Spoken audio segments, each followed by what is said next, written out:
Bonjour à tous et bienvenue à ce rendez-vous quotidien des deuxièmes trophées de l'édition. Contexte sanitaire oblige, Livre Hebdo dévoile son palmarès 2020 intégralement en ligne.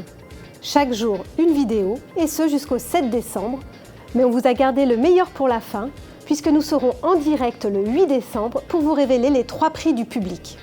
Aujourd'hui, je vous présente le trophée de l'édition dans la catégorie Communication.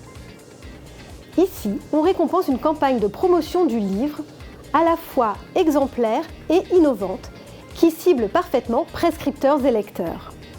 Le lauréat 2020 du Trophée de la Communication est Le Lombard pour son opération autour de la bande dessinée Les Enfants de la Résistance. Retrouvons-les en images.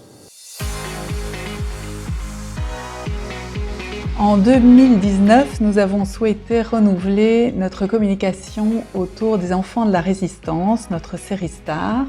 Nous avons créé pour ce faire plusieurs outils. Le premier, c'est l'exposition itinérante à destination des bibliothèques, des écoles et des médiathèques. Nous avons créé également un jeu de pistes pour une expérience immersive sur notre stand dans les salons et les festivals, accompagné d'un comédien. Nous avons également créé des malles pédagogiques à destination des enseignants, avec du matériel pédagogique pour enseigner la Seconde Guerre mondiale aux plus petits. Je m'appelle François. Avec Euseb et Lisa, on pensait passer l'été 1940 comme les autres. Et puis, les Allemands sont arrivés et tout a changé. Mais c'était l'été de nos 13 ans, et nous n'étions pas prêts à nous résigner. Ensemble, on a décidé d'entrer en résistance. Les Enfants de la Résistance, ta série indispensable pour comprendre la Seconde Guerre mondiale en bande dessinée. Alors, je voudrais remercier tout d'abord les auteurs, Vincent Dugommier et Benoît Hers, qui nous accompagnent tous les jours pour porter cette histoire au plus grand nombre. Et bien sûr, les équipes, l'équipe éditoriale, les équipes commerciales et marketing et l'équipe communication du Lombard qui ont fait un gros travail sur cette série pour la faire connaître au plus grand nombre.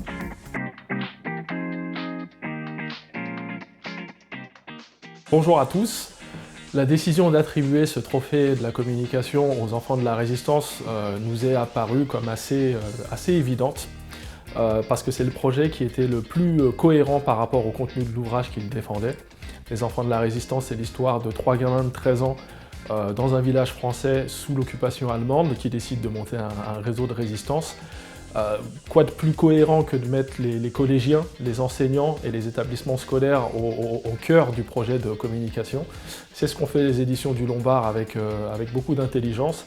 Et c'était formidablement bien incarné par les deux auteurs, Vincent Dugommier et Benoît Hers, au travers de nombreuses interventions dans les établissements scolaires. Ça prouve, une fois de plus, s'il en était encore besoin, que la bande dessinée peut être un formidable outil pédagogique qui sert à impliquer vraiment les lecteurs et les étudiants dans leur apprentissage émotionnellement. Et c'est un projet tout simplement qui a beaucoup de résonance dans la période que nous traversons et qui est salutaire et salué par le jury de cette édition 2020 des Trophées de l'édition. Voilà pour le gagnant du Trophée de la Communication.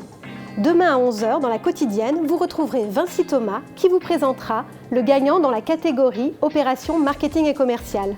Merci de nous avoir suivis et passez une bonne journée.